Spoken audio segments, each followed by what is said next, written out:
Section 413 is getting rid of another bureaucratic roadblock, which is the mandate for large employers to offer health insurance.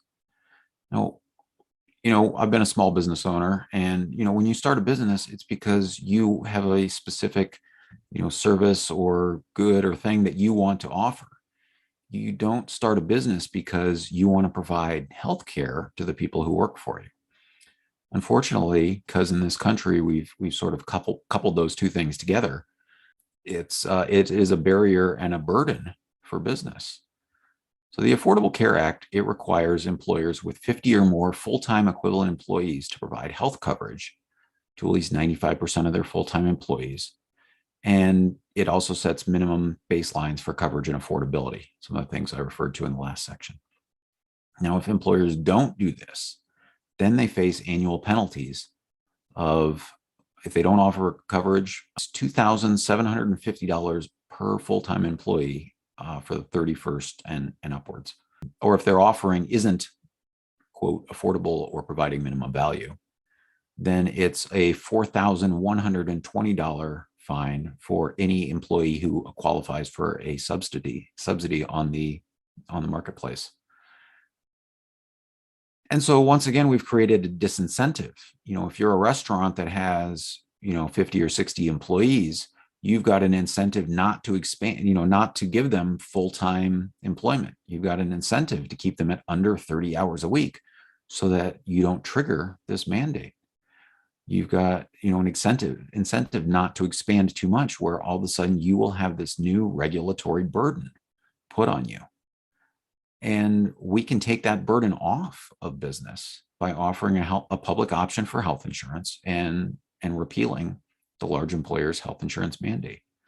Now, just because you get rid of the mandate doesn't mean that employers can't offer insurance. This can still be a perk that employers offer. And, I'm sure it will continue to be one.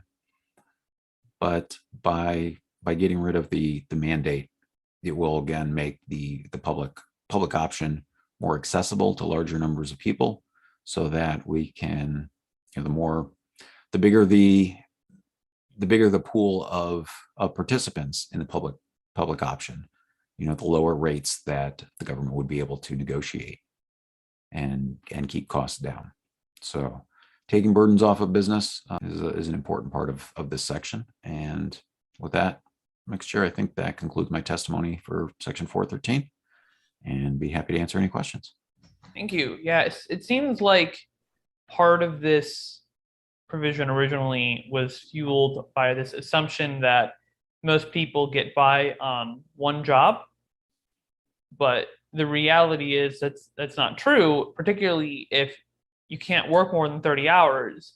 You're going to end up working two jobs, and then now maybe you're working 50 hours a week, but now you're not getting any health coverage. And so it doesn't really solve the problem of, even if you do come at it from this idea of people who work full-time should have health coverage, this creates a situation where people are working full-time and don't have health coverage. Yeah, I'd like to come at it from the perspective that all people should have health coverage, whether they're working or not. And the public option and the expansion of subsidies will make that more possible.